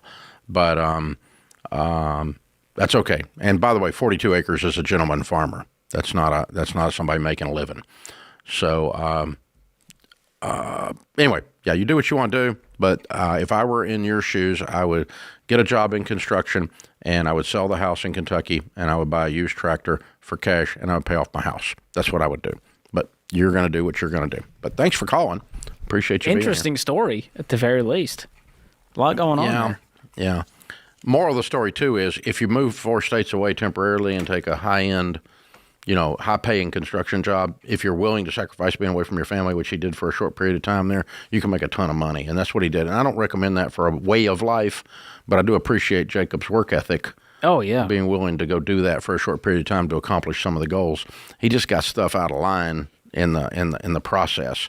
And then when he suddenly got sent home, I think it threw him into a tizzy. Yeah, this might be kind of a midlife crisis situation, trying to figure out what's next. But hope he figures it out soon. Absolutely. We gave him the plan. Thank you, Jacob. That puts this hour of the Ramsey Show in the books.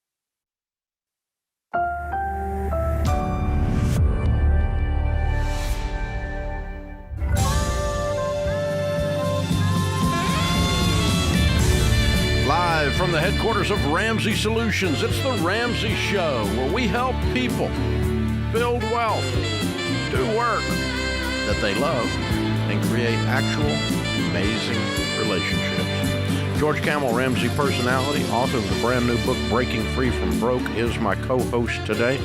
This hour is a Baby Steps Millionaires theme hour. If you don't know what that is, several years ago, we started taking calls from people who are actual millionaires or greater and asking them things about their life so that you could actually parallel them and be one of them and put aside all the mythology that is out there about wealth in America today.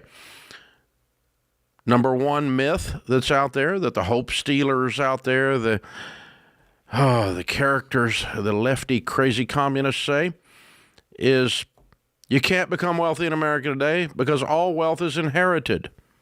Lie number one. Lie number two, all wealthy people are crooks. That's how they got their money. Lie number three, all wealthy people are famous entertainers, sports figures, rock stars, etc. Lie number three. Lie number four, they are brilliant. All millionaires have 4.2 GPAs. They're all rocket scientists. Nope. We will prove that to you today by talking to real millionaires, and have done that for many, many years now. That led us into doing what became the largest study of millionaires ever done in North America. We did it at Ramsey Research with outside research firms looking over our shoulder to make sure there was no confirmation bias, make sure that our research methodology was accurate and perfect, because we knew you lefties out there wouldn't go along with it, and because you wanted to say that America is the dream is dead and that you can't win, the little men can't get ahead, there's systemic problems with the economy and all that bull crap that some of you peddle out there. And so we knew that that would come up and that you would accuse our research of being inaccurate. And so the research methodology is airtight and double-checked. That's good. Double-checked. And so if you don't agree with the actual conclusions of studying 10,167 millionaires, you're what's known as wrong. And we're going to unpack some of that for you and talk to real millionaires today. And we have to start with a basic definition, because I heard a United States Congresswoman the other day. God, people are dumb. How do you even elect these people? She says, he's not a millionaire. He doesn't make $1 million a year. Oh, God. Yikes. This is a congressman. Unbelievable. How in the world did you get out of the 6th grade? Who voted for these people? People that didn't get out of the 6th grade. Oh, my gosh. So the definition of a millionaire is not a feeling. It's not a moral construct. It's a math thing, and it has nothing to do with your income. A millionaire is someone who has a net worth of $1 million. A net worth is assets minus liabilities equals your net worth. Some of you have a negative net worth because you owe more than you own.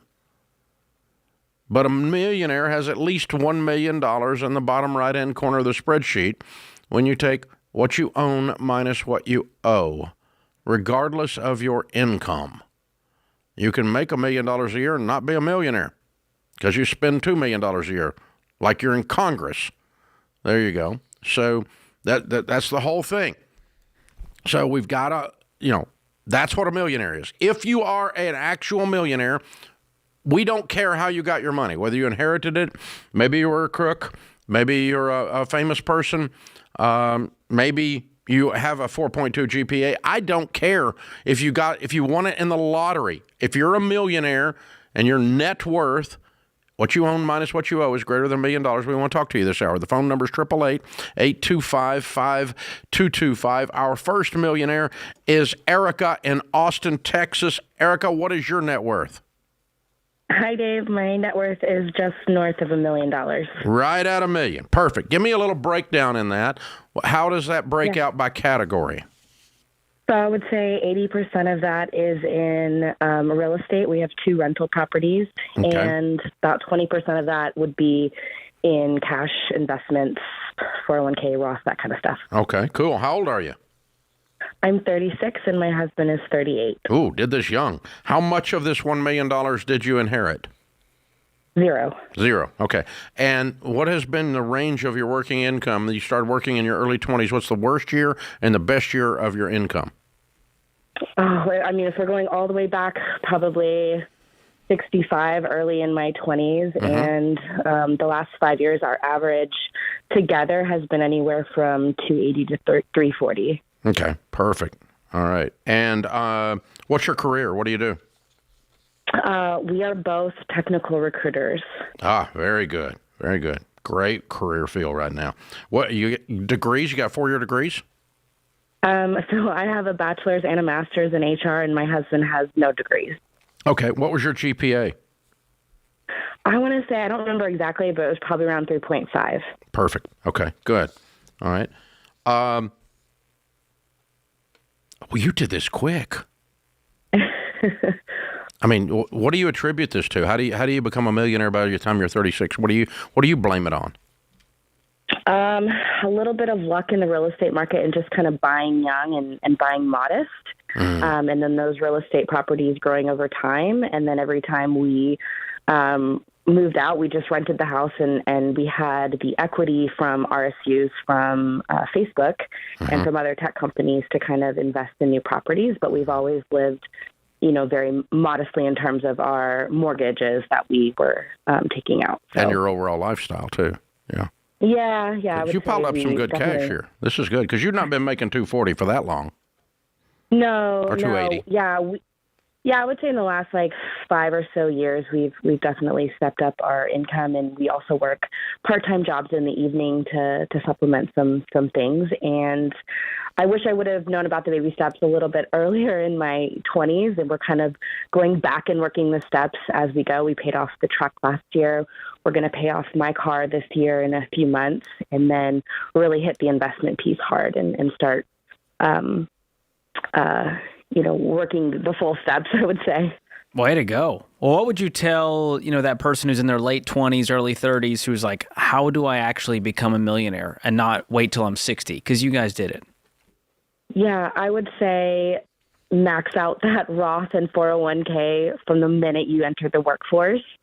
Invest as much as you possibly can and live modestly. Live on less than you make. Invest in retirement accounts. Way to go. Yeah. 4 times I heard her say live modestly. Yeah. She said that a lot. You said that a lot, Erica. I'm proud of you. Way to go, hero. Very well done. Millionaire at 36. First case in point. How much did they inherit? Zero. How much did they steal from other people? None. Did they have a 4.2? No. Not doctors, not lawyers, not athletes. Do they play in the NFL? No. Do they play in a rock band? No. Maybe on the weekends. There you go. This is The Ramsey Show.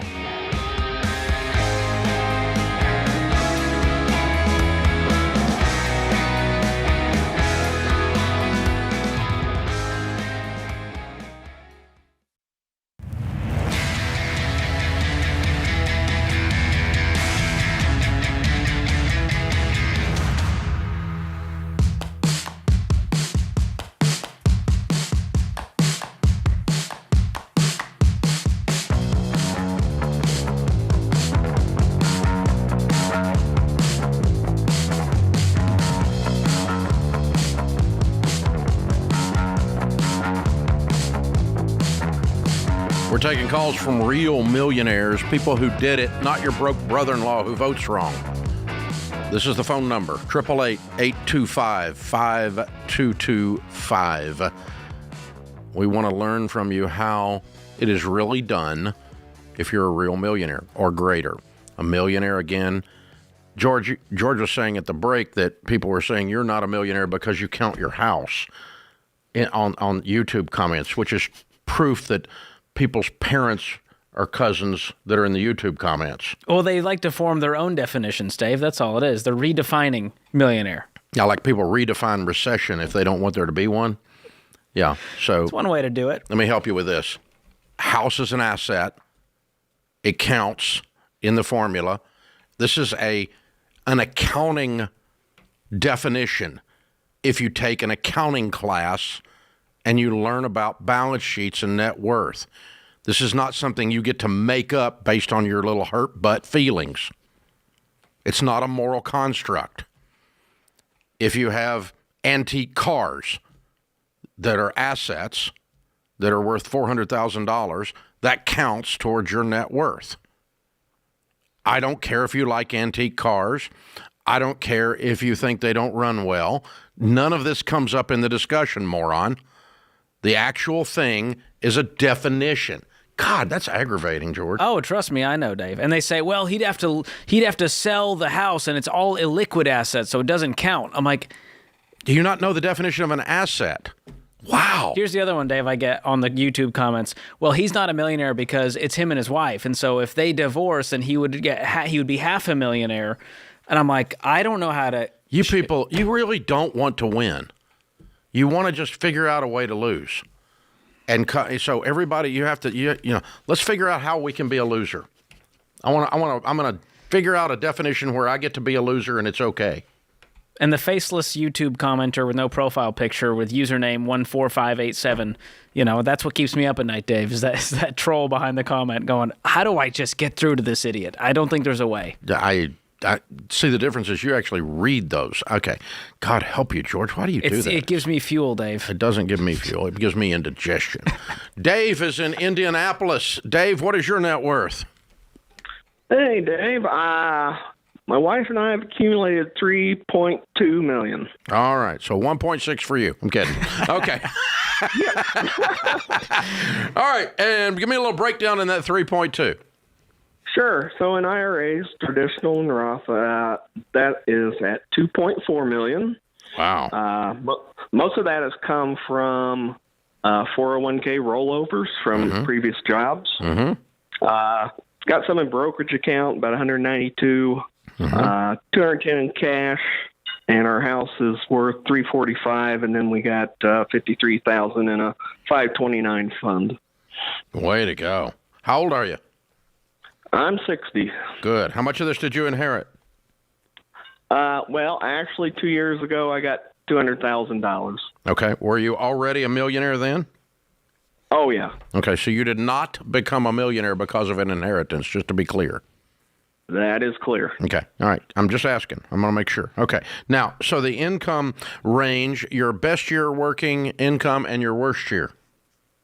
For our household, it would have been 70 for our worst and about 180 for the best. Cool. All right. And what do y'all do for a living? What was your career or is your career? I was in healthcare. Both of us are. I was a radiation therapist, and she is in healthcare administration. Okay. 4-year degree? Mine's a 4-year degree, and hers is a master's. Okay. All right. And what was your GPA?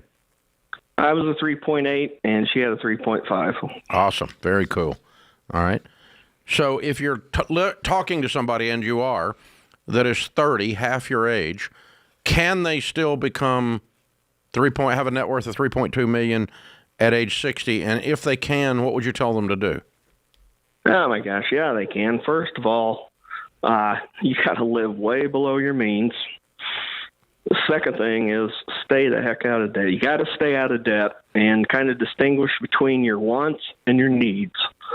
And the third thing I would say is you start taking advantage of your work 401k. Started doing that as early as possible. And the other thing I did was once I hit 50, I took, that extra you could put in as a catch up. And I just put as much into 401ks as I possibly could. Way to go. Excellent. Excellent. Good work. So are you guys TV people or book people? You watch TV at night or read books? Well, my wife is a book person. I'm neither one, I hate to say it. That's okay. That's all right. That's all right. Good. Good stuff. All right. What kind of car do you drive? Me? I got a 2012 Honda Civic. Wow. What's she drive? And my wife has 2012 Kia Soul. Okay. And your net worth $3.2 million, just to remind the listeners out there what you said earlier. Okay. Right. Driving 12-year-old, very reasonable used cars. Absolutely amazing. Way to go, hero. Proud of you, man. Thanks for calling in. I love it. Luke is in Seattle. Luke, what's your net worth? Hi, Dave. Our net worth is $1.1 million. Very cool. All right, give me a little breakdown on that by category. Most of it's in retirement, so 401k, 2 Roth IRAs, and mutual funds. That's about $473,000. Next is home equity. We've got about $309,000 in the house. And short-term taxable savings, kind of for goals. Here coming up in the future, it's mostly just cash or cash equivalents like Treasury bills, I-bonds. It's about $170,000. We've got an HSA in mutual funds, about $51,000, and 2 paid-for vehicles at a little less than $46,000, and then a little bit of cash and checking and emergency fund. How old are you? I'm 34, and my wife is 31. Ooh, getting young millionaires today. So how much of this 1.1 net worth did you inherit? Zero. Okay. What was your best working year back in your 20s and or lately, and your worst working year income-wise since you started working? Almost 12 years ago, right out of college, my worst working year, I was taking home about $1,200 to $1,500 a month, and all the way up to about $400,000 now. Whoa. Okay. What do you do for a living? I'm a captain for a major U.S. airline. Okay. So you fly jets. Okay, cool. And what about your wife? She volunteers here at home in our community, mainly through our church. Okay, cool. You said you've got a 4-year degree in avionics or what? In flight technology, yes, a 4-year bachelor degree. And what was your GPA? About 3.6. All right, very cool. All right. So how long have you been making serious bank like this? Mainly the later 20s, early 30s. The first few years were really lean. But most of yours is sitting in retirement and into a home. So you started that early, didn't you? Correct. Yes, in the early 20s. Yeah, when you weren't making any money, and then you go from there. Okay. Because I guess what I'm trying to figure out, I'm looking at the math, I'm thinking through the curve here on it. You're not a millionaire because you make $400, because that's not happened long enough to cause this to be here. Am I right? That's correct. It is all due to compound interest and starting early. Yeah. Okay. All right. So if wow. Okay. All right. Cool. Do you know? Hey, let me ask you this. Side plane has nothing to do with anything. A starting pilot straight out of college right now, or straight out of flight school, like they're flying regionals, right? Yes. What are they making these days? Quite a bit more than they were making 5 or 10 years ago. I would say maybe somewhere in the vicinity of 60 to 100,000. Okay. I told a kid 60 the other day, so I wasn't too far off. That's why just checking myself. All right. Good job, man. Way to go. Young millionaire. I like 34 years old. We're seeing a theme here, Dave. Hey, I got 2 in a row, or two of them that are youngsters. I like it. Giving everybody hope. That's what this is. It's facts. You know, facts have a way of cutting through all the garbage out there. This is the Ramsey Show.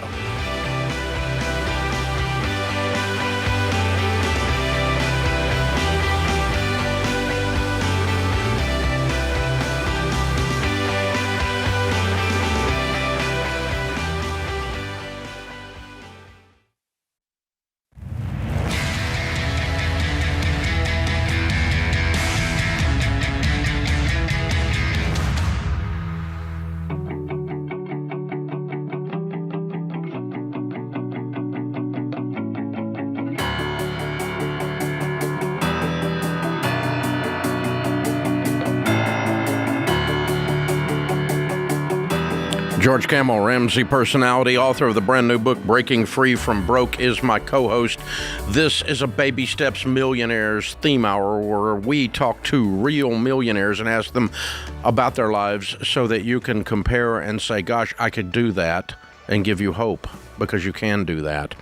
The 4 biggest lies told about millionaires is they inherited their money, they are crooks, they are famous entertainers, rock stars, or sports figures, they have unusually high intellect, like a 4.2 GPA. So let's deal with the last 3. High GPA, not true. The data tells us the average millionaire has a 3.0. The real estate that I'm sitting in is worth somewhere around $600 million. This one campus, it's paid for with a zero debt, so that would be part of my personal net worth. My personal GPA is a 2.97, 3/100ths short of a 3.0, which So still close. pisses me off 40 years later. Can we redo this, There Dave? might have been beer involved, but yeah. I think it's increased since then. Yeah, so Is it anyway. like IQ? Does it just- go up over time? No, you can't fix it. It's just it's like a bad tattoo. You're stuck with it. Ugh. So so 3.0 is the average Millionaire net or GPA. We don't find many that get a 1.2. I mean, you can't really be stupid or dumb and do this. I mean, you know, they do have good intellect and generally work hard enough to get a grade, right? But they're not prodigies and geniuses. No, 1% of the 16 million millionaires in America are public figures that you would know their name. 1 out of 100. 1 out of 100. They are sports figures, rock stars, country music stars, whatever. You know, actors out of Los Angeles or whatever. But honestly, people in the limelight are notorious for being, we work with them for being on one end of the spectrum or the other. They're either common sense, very careful, got a good business mind, or they're dumber than a rock when it comes to their finances. And you've heard all the stories of the dumber than a rock. So they make TV shows out of them, and they've been on Sports 30 for 30 and all that kind of stuff. It's in terms of their finances. I don't mean they're personally stupid. They might be, but you know, they're really good at picking a guitar, and it ends there. You know, I mean that's what we run into in Nashville. I mean, I've got a bunch of friends, country music people that you guys know out there, and some of them are really good business minds, and some of them. They're just good musicians. Some of them, their wife can manage the checkbook. I mean, that's it. Her husband, you know, it's, yeah. So, bad news. So the last one, not the last one, last one we're going to talk about in this segment is they're crooks. See, that's the dumbest one to me. I can understand how you would think it takes a lot of intellect or the famous people are millionaires. That makes sense. But crooks doesn't even make sense because here's the way it works, okay? If you own a business and you screw people, you mess them over because you're a crook. Do your customers then tell everybody to come do business with you? No. They tell everybody to avoid that person. They're a crook. So crooks in a capitalistic society, especially where social media is there and you can jump on Instagram and say such and such a place ripped me off, crooks have a tendency to not prosper versus prosper. You can't find enough new people to steal from that don't know any of the other people you stole from to run a business based on crooking people. It doesn't work. So that's just absolutely asinine. I mean, Madoff and Ponzi go to jail. Do not pass go. They go to jail. Now, they pull it off for a little while, but it's not sustainable wealth building. So this idea that, you know, all the people that ever have any money are crooks, that's just your redneck, backwoods, idiot friend who's jealous, who can't find his butt with both hands, and the only way they can describe it is, oh, they rip everybody off. That's how they got their money. Now, you're just dumb. Okay, it doesn't work in a capitalistic society. That doesn't work. It's just easier to be jealous, Dave. You know, jealousy is bad. Call everyone crooks. Jealousy is I want what you have. Envy is worse than jealousy. It's not fair. Catholics call that one of the 7 deadly sins. Because envy is I not only want what you have, but I don't think I can get it, so I don't want you to have it. So I have to tear down everything and tear you up. And get tall poppy syndrome, the Australians call it, and cut down anybody who sticks their head up. And that's just ridiculous. So it doesn't work. Katie is in Detroit. Katie, what's your net worth? Hi, Dave. Our net worth is $1.2 million. Awesome. Give me a little breakdown by category. So the bulk of that is in retirement accounts, about $600,000. Good. Our home is paid off and worth about $350,000. Okay. And then the remainder is in non-retirement mutual funds, our kids' college savings, and cash. Good. Very good. How old are you? I am 30. Gosh, and younger. My husband is 38. Wow. Way to go. How much of this 1.2 did you guys inherit? So I did receive a small inheritance of $20,000 when I was 17. Okay. But the rest was all us. Did you invest that and that caused this $1 million to occur, or?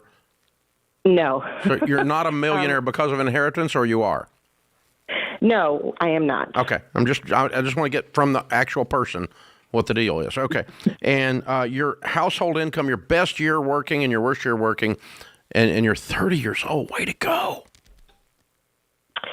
Yeah, we're thrilled. We started out, we looked at everything combined. We've been married 10 years. Our starting salaries when we first started working combined was about $130,000, and now today we're making about $240,000. Good, very good. And what is your careers? I work part-time. I work in finance, and my husband is an engineer. Oh, good. Okay. All right. And what was his GPA, or do you remember? He's a smarty. He did have a 4.0 GPA. Good, good. Well, if he's an engineer, I hope so. I don't want the bridge to fall, right? So there we go. Right. Good. And so his degree is in engineering. Yours is in finance? Yes. It's in accounting, my undergrad, and then we both actually have MBAs. So Excellent work. Yeah. So do you think people that are listening that are 20 and 22 years old, or they're tuning in on YouTube, do you think they can do this like you did? Absolutely, yes. Why do you think the dream is not dead? What was that? Why do you think the American dream is not dead? Because I think it's capable of happening through hard work. I think that in the beginning of our marriage and in our early 20s, we hustled really hard. We had lots of side hustles. We spent 3 years renovating our house top to bottom and turned a $100,000 house into a $350,000 house. And, I think anybody can work hard and get after it. Wow. That's encouraging, especially hearing from a 30-year-old, because most of the youngsters out there that I talk to and that are commenting, they are looking at these investing traps and shortcuts. And I'm looking at your portfolio. It's largely boring, isn't it? It is. It's just retirement accounts and equity in the home and some cash and college savings. There's nothing really that takes some prodigy level investing here. You didn't do any day trading or sports betting or store it all in gold. Nope. We're in it for the marathon race. We're in it for the long haul. So just boring and safe investments for us. Yeah. Way to go. I'm so proud of you. Way to go, hero. Georgia, there's a real low occurrence when we do these hours. We find almost no crypto. Wow. Not even as we've done them over the last few years. That's surprising. I've actually never taught. They may exist, but I have never talked to a crypto millionaire. Interesting. I thought they were all over the place. They've been real quiet ever since they took a turn for the worse. Ever since it became worth zero, yeah. Yeah, there's that. There was one. It was a GameStop guy who got rich off the GameStop debacle. I thought he made some serious. He called. I did talk to him. He was doing that margin thing that was all over the news for a while. He did get rich quick, and got out just in time. But that wasn't crypto. That was playing margins. Yep. This is the Ramsey Show.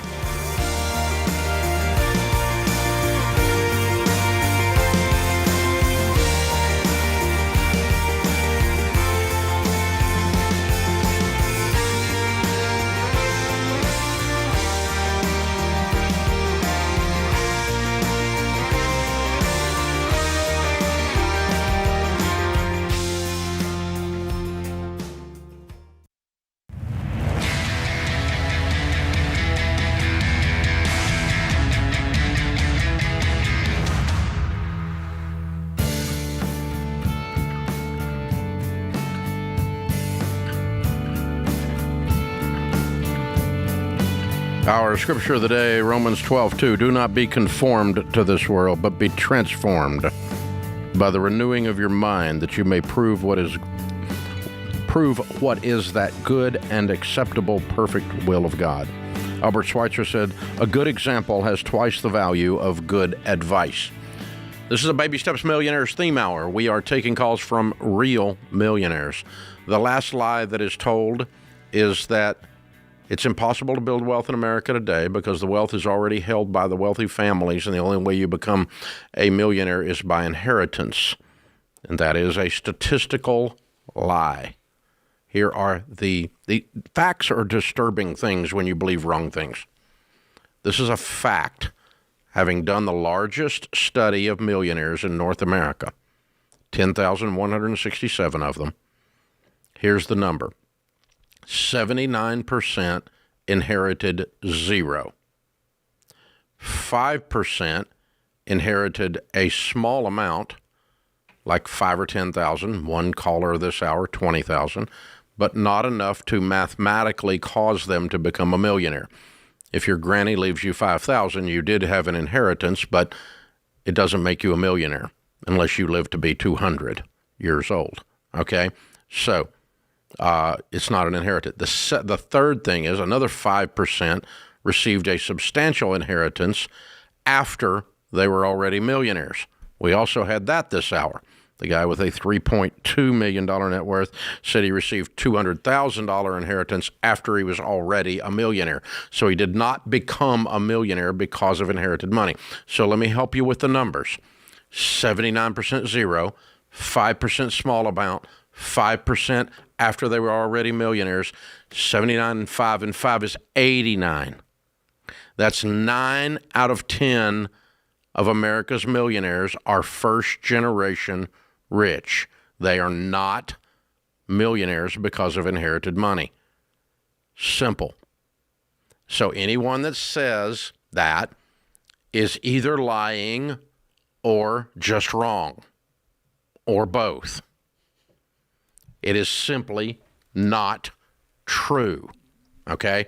That's you can't make it any plainer than that. And by the way, that matches up with 30 years of doing this and meeting people all over America that are millionaires. I kept running into them, and I ran into very few that inherited the money. And almost none. I mean, it's less than 1 out of 10, or just right around 1 out of 10. And I don't care if you inherit money. That's fine. It doesn't make you a bad person. We talked to a guy earlier in the show today that inherited $1.1 million from his grandmother, and he was 22 years old. That's wonderful. I got no issue. That's fine. It's not a moral problem. It's just simply not a fact. And when you tell people that they can't do it and they believe you, you're not only wrong, you're infecting other people's hope. And you should be ashamed of yourself stealing hope. That's awful. Especially when you're wrong. Hello. You're wrong. You're wrong. Dial that one in for a second. Okay? Because I've got the airtight research to prove it. So, by the way, too, the 5 top careers that came up in the study, the number 1 career that came up most often was engineer. Number 2, accountant. Number 3, teacher. Number 4, business executive. Number 5, is that attorney? Lawyer. Doctors didn't even make the top 5. Teachers did. Well, I'm a teacher and I don't make any money and I'm broke. Listen, I don't. You can whine all you want to whine. It doesn't change the fact that teachers appeared as the 3rd most likely group out of 10,000 to become a millionaire. Why is that? Because all 5 of those share processes. They have to use a process, and building wealth is a process. They're all 5 process people. Engineers use a process to build a bridge or it doesn't fall. Accountants use a process called GAAP, Generally Accepted Accounting Principles. There's only one way to do accounting. There's not 6. You don't get to be creative about it. There's not the contemporary version and the traditional version. There's accounting. That's it. Teachers use a process for teaching. It's called a lesson plan. Okay? Business executives use a process for managing a project. And of course, lawyers use a process in front of the judge, or the judge shuts them down. It's called contempt of court. Okay, so you have a process in the law that you use. These are process people. They follow a proven process like a baby steps process that we use. That's why they have a likelihood of building wealth, because they're process people. So you can decide to do that even if you're an artist, even if you're not a process person. By the way, artists don't show up anywhere on any of it. And it's not because you're dumb or something like that, but you just make up your own rules. That's part of the beauty of art. Trying to live free. But you, when it comes to your money, you better be a process person, regardless of what your career field is. Kelly is in Kansas City. Kelly, what's your net worth? $3.9 million, Dave. Way to go. Give me a little breakdown on that by category. Okay. Investments are at $2.8 million, which is retirement, Roths. Got it. Mutual funds. House and cars is $600. And about $500 in cash and CDs. Okay, very cool. How old are you? 59. Cool. And how much of this 3.9 did you inherit? We did inherit after our first million, but we did inherit $250,000. Okay, after you were already millionaires. Okay, good. Fits what I was just talking about. All right. And your income range, best year to worst year?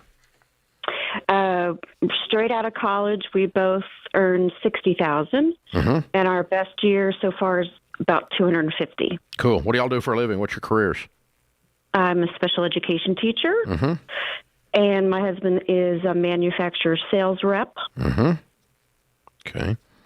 High number of salespeople show up in this study too. Okay. Yeah. And your he also has the accounting degree, so you hit both in the top 5. Okay. All right.